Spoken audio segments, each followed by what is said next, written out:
Start na po pala tayo magluto. Pakuluan muna po natin yung karne. Lagyan po natin ng bewang, amintang buo, toyo, bay leaves, at saka asin. Gayatin na po natin na pakuluan ko na po ito. Ganito kalalaking gayat lang po yung gusto ko. Ito na nga po pala yung nagayat ko. Gayat ko na lahat. Try it! Magic po.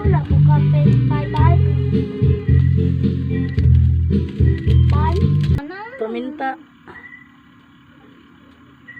Suka po. Toyo.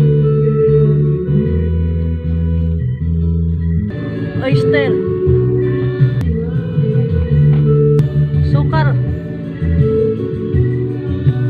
Lagyan na rin po natin ng aswete pampatingkad ang kulay. Kunti lang. Mikos-mikos lang po natin to. Disclaimer lang po. Sarili ko po tong recipe. Kayo na rin po magtansya sa panlasa nyo po.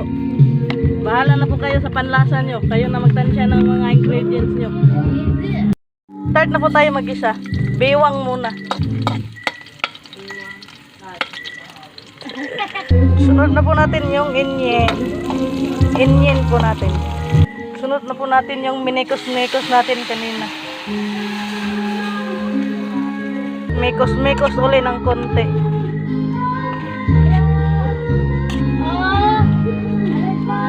Takluban o takpan muna natin po.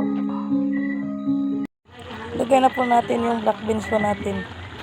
Mikos-mikos po ng konti. Yan po. Mikos-mikos lang. At lagay na rin po natin yung bay leaves po natin. Mikos-mikos ulit po hanggang sa mag-green yung sauce niya po. Yung konti na lang po.